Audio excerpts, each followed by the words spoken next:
टेलीविजनों पे क्या हो रहा है जिसको आप क्रिमिनल चैनल बोलते हैं, इन दिनों खुल्लम खुल्ला माँ की गाली दी जा रही है, कोई कार्रवाई कोई एक्शन नहीं है। बीजेपी के प्रवक्ता प्रेम शुक्ला साहब है। नहीं तो एक तो देखो, वो तो करेला और नीम चढ़ा।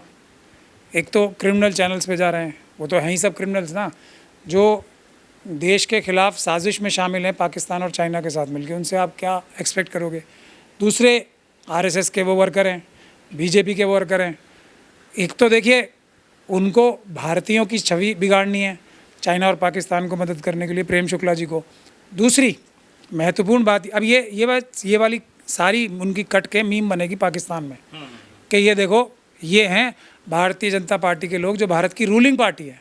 हमारी तकलीफ़ तो ये है सिर्फ कि भारत की रूलिंग पार्टी के प्रवक्ता, नेशनल प्रवक्ता, इस भाषा का इस्तेमाल करते हैं। अब ये एक तीसरी बात ये है कि ढोल गंवार शूद्र पशु नारी, ये तो मनुवादी मानसिकता है ना।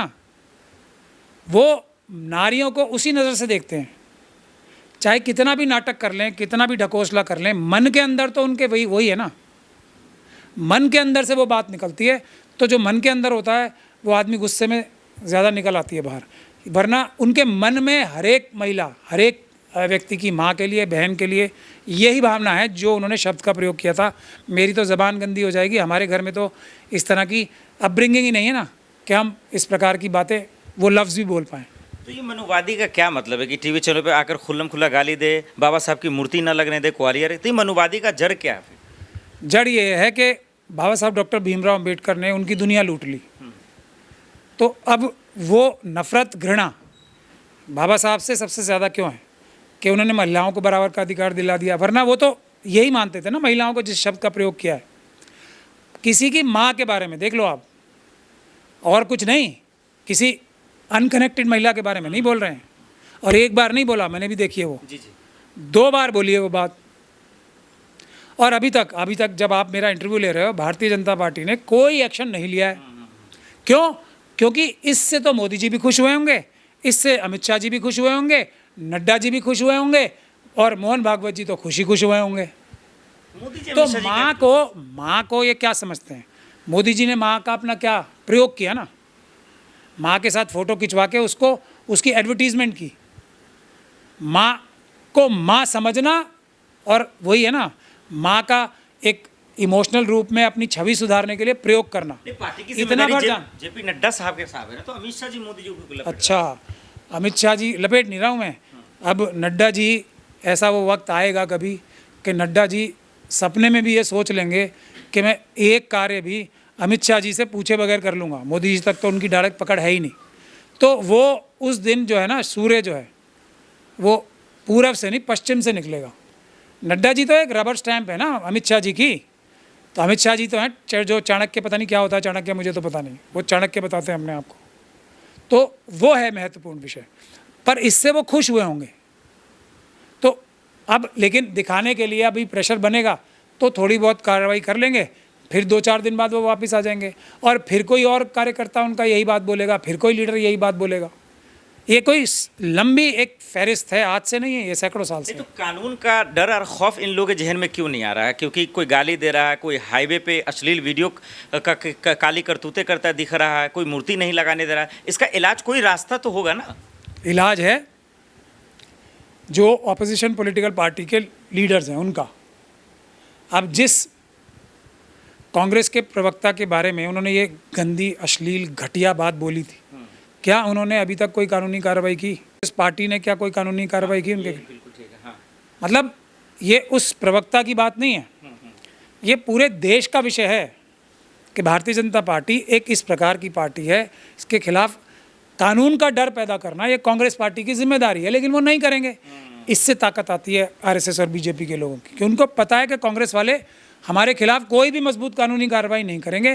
ट्वीट कर देंगे एक, मैं तो कह रहा हूँ मेरे पास आ जाएं वो, मैं छठी का दूध जो कहते हैं ना, वो माई पिलाती है सबको, वो याद करा दूंगा पूरी भारतीय जनता पार्टी को इस एक वाक्य से।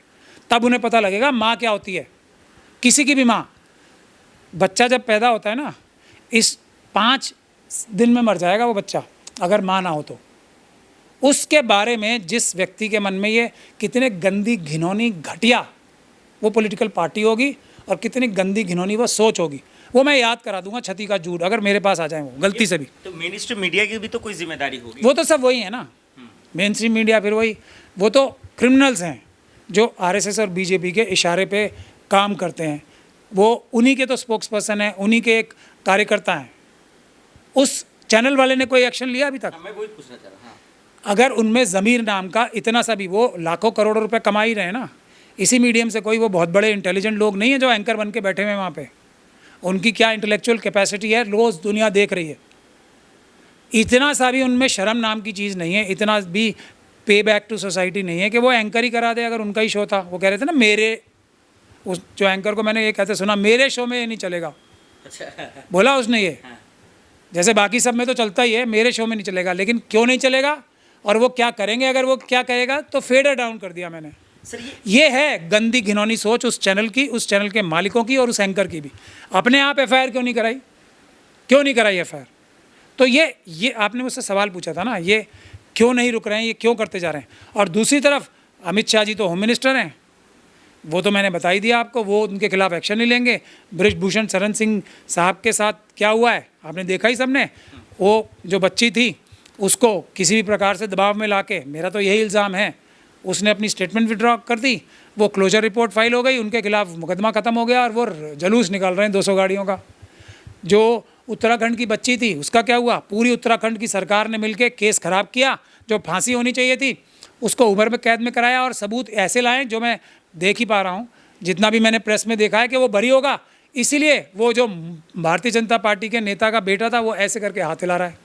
उसके चेहरे पे खुशी देखी थी, वो बरी होने की खुशी है कि अब मैं हाईकोर्ट से बरी हो जाऊंगा, उत्तराखंड सरकार ने मुझे बरी करा दिया।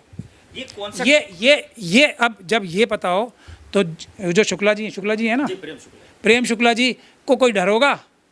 वो तो यही काम करेंगे और इस तरीके से हाथ हिलाएंगे फिर बाहर आके, जैसे उत्तराखंड के उस बीजेपी के बेटे ने जो उसमें मुलजिम था उसने हिलाया हाथ।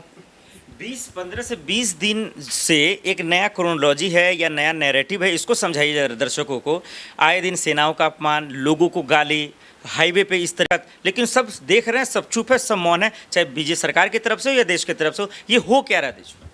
देखिए, बहुत सारे लोग ये बोल रहे हैं कि नरेंद्र मोदी जी जो अब थोड़ा बहुत बोलने पे मजबूर हो गए हैं, वो ये बोल रहे हैं कि नरेंद्र मोदी जी इस लायक नहीं है कि प्रधानमंत्री बन सकें, रक्षा मंत्री जी इस लायक नहीं है, ये इन्होंने कुछ भी जो है अच्छा काम नहीं किया और ये लोग नाकारा हैं, नालायक हैं, ऐसी बातें बोलना शुरू करी है लोगों ने।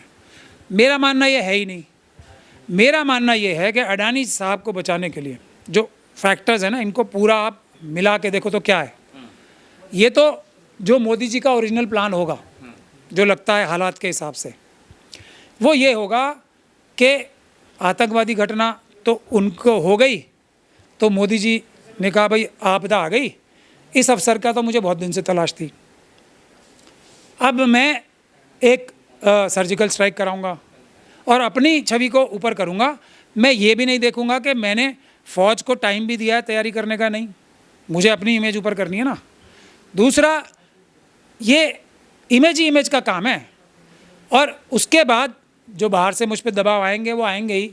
उन्हें तो स्थिति पता ही होगी ना, प्रधानमंत्री देश के हैं, तो मैं तुरंत मान जाऊंगा और 1-2-3 दिन में तो ज़्यादा कुछ हुआ भी नहीं होगा, तो बल मामला बराबर हो जाएगा। यहाँ आके मैं पूरा डंका बजा दूंगा, मैंने पाकिस्तान को हरा दिया, मैंने ये कर दिया, वो कर दिया, ये कर दिया मैंने, फ़ौज ने नहीं, फ़ौज का कोई नाम नहीं लेंगे कहीं वो। तो अब इसमें सबसे बड़ी जो वो हो गई ना, जो मोदी जी के साथ एक मैं कहूँ हादसा हो गया। हमारी फ़ौज ने बगैर तैयारी के, और ये मोदी जी का बताने का काम था कि चाइना तुम्हें मिलेगा वहाँ पे, बताया किसी हमारे डिफेंस मिनिस्टर ने, ये जो अपने आप को लाल रंग की टाई बना के सुपर जासूस बने फिरते हैं डोभाल साहब, ये बताया कि वहाँ सिर्फ पाकिस्तान की फ़ौज नहीं मिलेगी, चाइना भी मिलेगी वहाँ पे। तो ये सब उन्होंने सोचा होगा कि भाई हम क्यों बताएं इनको, फ़ौज वाले कहेंगे फिर हमें और तैयारी करनी है, चाइना से भी निपटना है। तो ये सब चीज़ें छुपाई, मेरा ये इल्ज़ाम है, और ये कोई पॉलिटिकल पार्टी का व्यक्ति नहीं बोलेगा। सेना से ये बात छुपाई, हमारी रॉ ने बताई होगी ज़रूर, सेना को ये बातें पता नहीं होने दी कि वहाँ पाकिस्तान से मुकाबला नहीं होगा, पाकिस्तान और चाइना दोनों से मुकाबला होगा। लेकिन अब मोदी जी के साथ जो गड़बड़ हो गई वो ये हो गई कि फ़ौज हमारी इतनी बहादुर और इतनी होशियार थी, जो अब CDS साहब ने भी बताया, एकदम जो उन्हें धक्का लगा ना, उसको भी वो जब्त कर गए, झेल गए, और उन्होंने वापस हमला करके उस मिशन को पूरा कर लिया। और पूरा करने के बाद जो असली मिशन था ना कि अब के बाद आतंकवाद कभी नहीं होगा, उसको पूरा करने के मुहाने पे खड़े थे। मतलब हो ही जाता अगर उनको एक दिन और मिल जाता। अब मोदी जी को तो पहले से ही ये था ना कि एक दिखाना है, आतंकवाद ख़त्म नहीं करना, ये दिखाना है कि मैंने ख़त्म कर दिया, करना कोई काम नहीं है, ना 2 करोड़ नौकरियां देनी है, उसी के कॉन्टेक्स्ट में है ये, ना 15 लाख देने हैं, ना कोई काम करना है। तो अब फौज ने वो कर ही दिया और आगे करने के कगार पे पहुंच गए। तो आ गए वहाँ से फ़ोन सब जगह से। अब मोदी जी ने तो पहले ही कह रखा होगा ना कि हमें तो सिर्फ दिखाना है, करना थोड़ी है। तो अब उनको फ़ौज को वापस ले लिया, इससे उनकी कलाई खुल गई सारी। तो ये फ़ौज ने अपना जो बियॉन्ड, जो उसको कहते हैं ना, जो बियॉन्ड नॉर्मल और बियॉन्ड ऑल एक्सपेक्टेशंस, मतलब किसी की सोच से भी परे जाके चाइना और पाकिस्तान दोनों को हरा के कब्जे में कर लिया, मतलब एक तरीके से कंट्रोल में कर ली सिचुएशन। यहाँ मोदी जी के साथ गड़बड़ हो गई तो ट्रम्प साहब ने कहा भाई मैंने बंद करा दिया। अब मोदी जी का असली कैरेक्टर सामने निकल के आ रहा है। ट्रम्प साहब 11 बार बोल चुके हैं, मोदी जी ने उनका एम्बेसडर बुला के, छोटे से छोटा कार्यकर्ता भी बुला के, ये नहीं बोला कि भाई ट्रम्प साहब को चुप करा लो।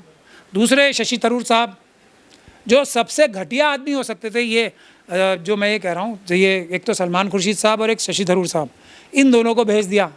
वो जाके मोदी जी के गुणगान कर रहे हैं और फ़ौज को और कमज़ोर दिखा रहे हैं कि आज से पहले फ़ौज ने कभी सर्जिकल स्ट्राइक ही नहीं की। ये सब जो हो रहा है ना, इस सब में फ़ौज ने जो कारनामे कर दिए वो मोदी जी ने भी एक्सपेक्ट नहीं किया था। तो ये सारे कारनामे जो हो रहे हैं, उसके बाद अब जो चाइना और पाकिस्तान से इनके कनेक्शंस के बारे में बार बार बोलता हूँ मैं कि हम आपके एजेंडे पे काम करेंगे, कि हिंदू मुसलमान ही करना चाहते हैं ना चाइना और पाकिस्तान भारत में, और तो उनको पता है। अब ये लेटेस्ट एग्जांपल और मिल गया कि भाई फ़ौज इतनी मजबूत है, बगैर तैयारी के, बगैर किसी उसके, और अगर हम उन्हें एक सरप्राइज़ भी देंगे तब भी वो हमें दोनों को हरा देगी। तो फ़ौज को चाइना की और पाकिस्तान की इस्टेब्लिशमेंट को ये पता है, जब तक हिंदू मुसलमान नहीं होगा भारत देश से वो पार नहीं पा सकते, क्योंकि बाबा साहब का संविधान है और देश के लोग हैं, अम्बेडकरवादी भारत में रहते हैं। तो इसलिए अब जो उनका एजेंडा था वो अधूरा रह गया ना, पाकिस्तान और चाइना का। जो आरएसएस और बीजेपी का भी एजेंडा अधूरा रह गया, क्या? हिंदू मुसलमान करो आगे। तो चाइना और पाकिस्तान के एजेंडे को आगे ले जाने के लिए ये सारे भारतीय जनता पार्टी के लोग बिलबिला के ये सब हरकतें कर रहे हैं, मीटिंगें कर रहे हैं। सब लोग ताली बजा रहे थे उस मीटिंग में, जो ये विजय शाह जी ने बोला ना फौज के बारे में, सब लोग, उनकी मंत्री ताली बजा रही थी। तो ये एक साजिश, उस साजिश का आखिरी पड़ाव है। जो अधूरा काम रह गया ना चाइना और पाकिस्तान का, उसको पूरा तो किसने करना है? उन्हीं के सहयोगियों ने तो करना है।